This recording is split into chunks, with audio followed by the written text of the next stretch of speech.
నమస్తే explore with సంధ్యాకి స్వాగతం.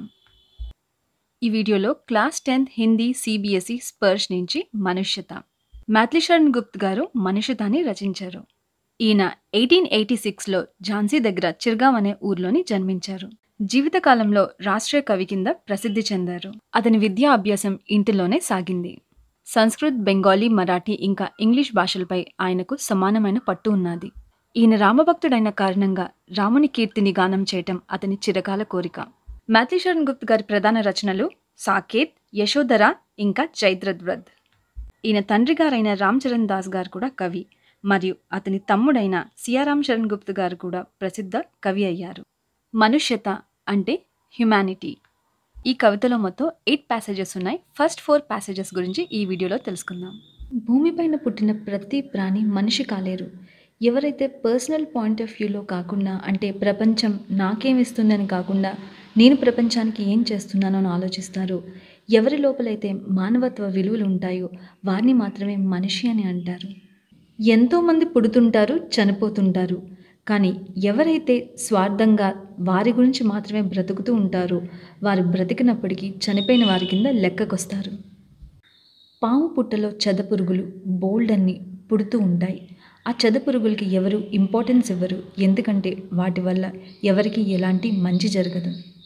కాబట్టి అవి అందులోనే పుట్టి అందులోనే చనిపోతాయి. ఒక తామర పువ్వును తీసుకున్నప్పుడు బురదలో పుట్టినప్పటికీ బురదలోంచి పైకి వచ్చి వికసిస్తుంది. పువ్వు లోపల ఉన్న ఫ్రేగ్రెన్స్ చాలా ఈజీగా దూరం వరకు స్ప్రెడ్ అయి చుట్టుపక్కల ఉన్న అందరికీ ఎంతో ప్లెజెంట్ అట్మాస్ఫియర్ క్రియేట్ చేస్తుంది. ఒక మనిషి లోపల మానవత్వ విలువలు ఉన్నప్పుడు తన కీర్తి యుగయుగాల వరకు గుర్తుంటుంది. ఆ మనిషి చనిపోయినప్పటికీ అందరి మనసుల్లో ఎప్పటికీ బ్రతికే ఉంటారు. ఒకవేళ మానవత్వ విలువలు లేనప్పుడు వారు చెదపురుగుతో సమానం, ఉన్నా లేనట్టే లెక్క. మనుష్యతలో మాథ్లీశరణ్ గుప్త్ గారు మానవత్వ విలువల గురించి చాలా బాగా చెప్పారు. ఈ కవిత ఎగ్జామ్ పాయింట్ ఆఫ్ వ్యూలో చదివి వదిలేసే కవిత కాదు, జీవితాంతం ప్రతి ఒక్కరూ గుర్తుంచుకోవాల్సిన కవిత ఇది. ఇప్పుడు ఫస్ట్ పారాగ్రాఫ్ చూద్దాం. విచారలో కి మృత్యు హో న మృత్యు సే డరో కభీ, మరో పరంతు యో మరో కి యాద్ జో కరే సభీ, హుయి న యో సుమృత్యుతో వృథా మరే వృథా జియే, मरा नहीं वही कि जो जिया न आपके लिए, वही पशु प्रवृत्ति है कि आप ही चरे, वही मनुष्य है कि जो मनुष्य के लिए मरे. ఈ పారాగ్రాఫ్లో మాథ్లీశరణ్ గుప్త్ గారు మనిషి ఏ రకంగా జీవించాలి అన్నది చెప్తున్నారు. విచారలోకి మృత్యు హో న మృత్యు సే డరో కభీ. మృత్యు అంటే మోర్టల్, అంటే ఏదైతే జీవించి ఉండదో, ఏదైతే మరణిస్తుందో దాన్ని మోర్టల్ అని అంటారు. మరో పరంతు యో మరోకి యాద్ జో కరే సభీ. యో అంటే లైక్ దిస్.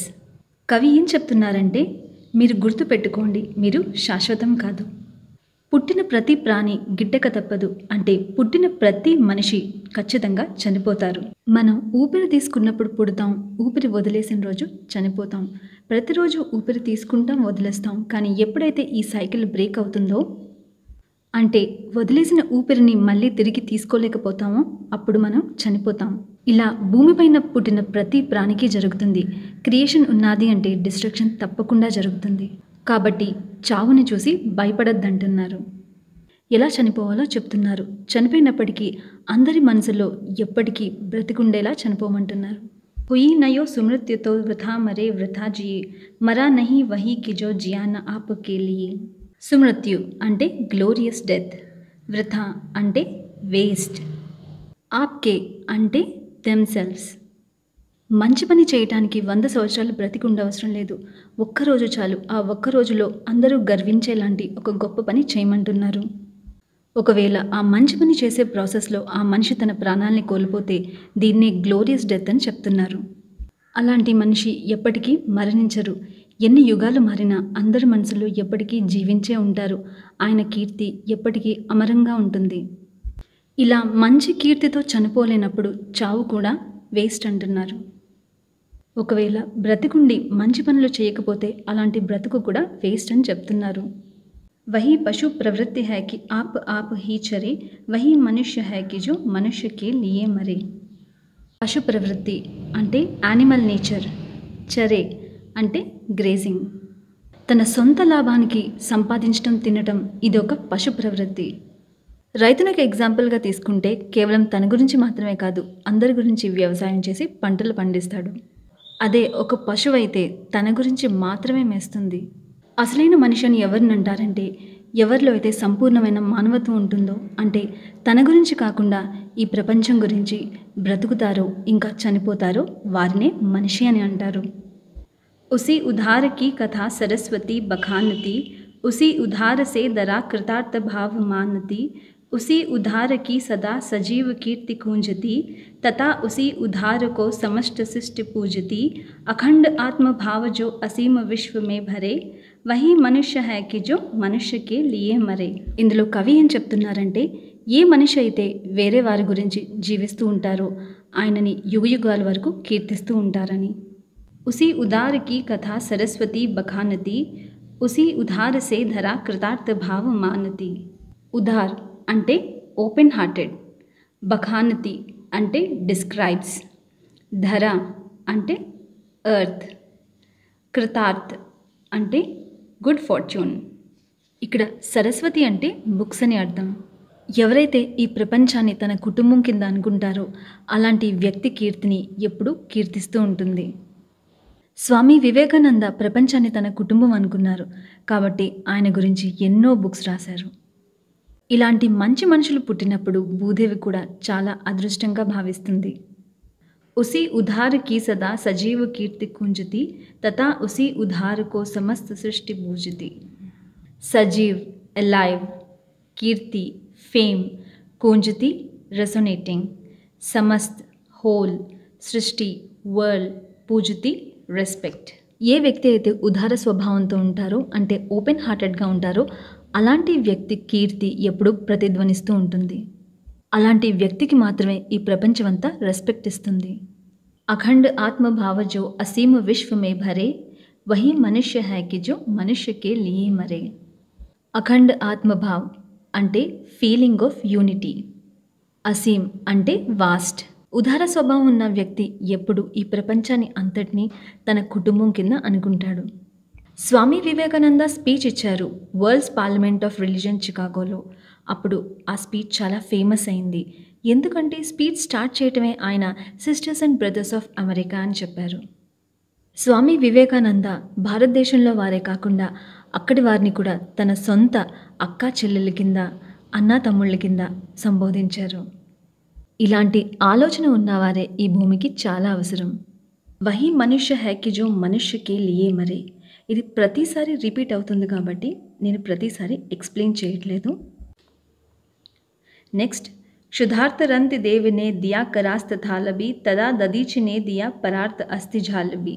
उसी नर क्षितिश ने स्वमांस धान भी किया, सहर्ष वीर कर्ण ने शरीर चर्म भी दिया. अनित्य देह के लिए अनादि जीव क्या डरे, वही मनुष्य है कि जो मनुष्य के लिए मरे. ఇక్కడ కవి ఏం చెప్తున్నారంటే గొప్ప మనుషులని ఒక ఎగ్జాంపుల్గా చూపిస్తున్నారు. దేని కారణంగా వారు గొప్పవారయ్యారో దాని గురించి మాట్లాడుతున్నారు. क्षुधार्थ रंत देव ने दिया करास्त थालबी, तदा ददीच ने दिया परार्थ अस्ति झालबी. क्षुधार्थ అంటే suffering from hunger. Rantidev a very generous king. కరాస్త్ హెల్డ్ ఇన్ హ్యాండ్. పరార్త్ which is used for others. అస్థిజాల్ set of bones. Raja Rantidev చాలా దయ కలిగిన రాజు. ఈయన ఆకలితో ఉన్నప్పటికీ ఈయన ఇంటికి ఒక భిక్షు వచ్చి భిక్షం అడిగినప్పుడు ఆయన తింటాకని ఉంచుకున్న అన్నం కూడా ఆ భిక్షువుకి దానం చేసేశారు. దదీచి అన్న ఆయన ఒక మహర్షి. ఈయన దగ్గరికి ఒకసారి ఇంద్రుడు వస్తాడు. అప్పుడు ఇంద్రుడు దదీచి మహర్షిని ఆయన ఎముకల్ని దానంగా ఇవ్వమని అడుగుతాడు. ఆయన ఎముకలతో వజ్రాయుధం చేసి రాక్షసుణ్ణి సంహరించడానికి. అప్పుడు లోక కళ్యాణం గురించి దదీచి మహర్షి ఆయన ఎముకల్ని దానంగా ఇచ్చేస్తారు. उसी नर क्षितिश ने स्वमांस दान भी किया, सहर्ष वीर कर्ण ने शरीर चर्म भी दिया. ఉషీనర్ అంటే కింగ్ ఆఫ్ గాంధార్ కంట్రీ. క్షితిష్ కింగ్. స్వమాంస్ self flesh of one's body. హర్ష్ గ్లాడ్లీ విత్ ప్లెజర్. ఉషీనర్ అనే ఆయన గాంధారి రాజ్యానికి రాజు. ఒకరోజు ఈ రాజా శివి దగ్గరికి ఒక పావురం వచ్చి తన ప్రాణాల్ని కాపాడమని అడుగుతుంది. అప్పుడు ఆ పావురాన్ని కాపాడటానికి ఆయన తన బాడీని కట్ చేసి మాంసం ఇస్తారు. మహాభారత యుద్ధం జరుగుతూ ఉన్నప్పుడు కర్ణుడి దగ్గరికి వచ్చి ఒక బ్రాహ్మణుడు తన కవచాన్ని దానంగా అడుగుతాడు. కర్ణుడు ఎంతో ఆనందంగా తన చర్మానికి ఉన్న కవచాల్ని తీసి దానంగా ఇచ్చేస్తాడు.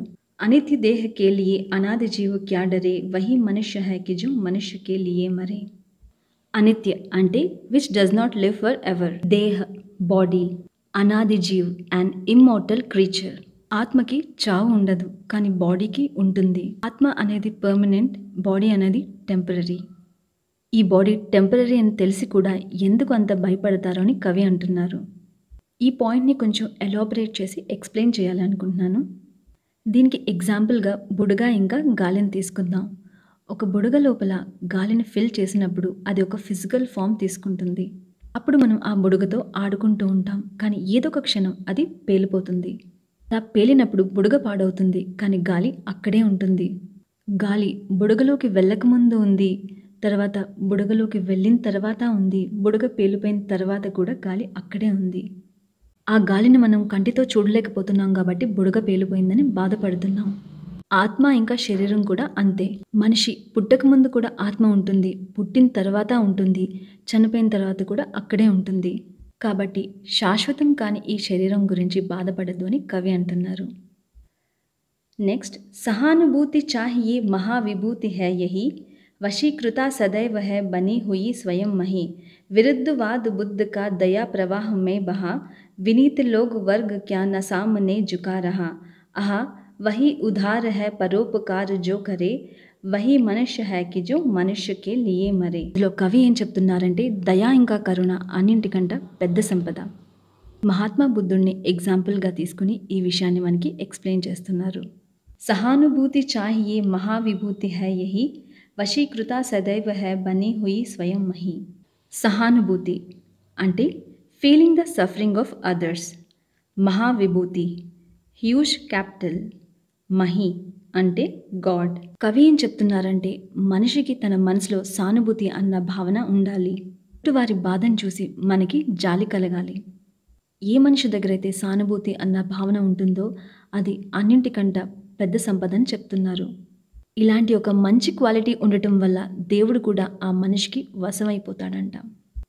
విరుద్ధవాद बुद्ध का दया प्रवाह में बहा विनीत लोग वर्ग क्या न सामने झुका रहा. దయా ప్రవాహ ఇంటెన్స్ ఫీలింగ్ ఆఫ్ పిటీ. బహా డెస్ట్రాయిడ్. వినీత్ హంబల్. లోక్ వర్గ్ డిఫరెంట్ క్లాసెస్ ఆఫ్ పీపుల్. బుద్ధుడు దయకి మారుపేరు. ఆయనలో ఉన్న దయాకరుణ క్వాలిటీ వల్ల ఆయనకి విరోధులు అనేవారే లేరు. అప్పట్లో ఉన్న కట్టుబాట్లని సాంప్రదాయాల్ని ఆయన చాలా విరోధించేవారు. కానీ ఆయనలో ఉన్న కరుణని చూసి అన్ని వర్గాల వారు ఆయనకి చాలా హంబల్గా అయిపోయారు. ఆహా వహీ ఉదార హై పరోపకార్ జో కరే వహీ మనుష్య హై కి జో మనుష్యకే లియే మరే. పరోపకార్ అంటే the well being of others. నిజం ఏంటంటే ఏ మనిషి అయితే వేరే వారికి మంచి చేస్తూ ఉంటారో వారే అసలైన మనిషి. మిగతా 4 నేను పార్ట్ 2లో ఎక్స్ప్లెయిన్ చేస్తాను. మనుష్యత మీకు అర్థమైందని అనుకుంటున్నాను. Thanks for watching. బాయ్.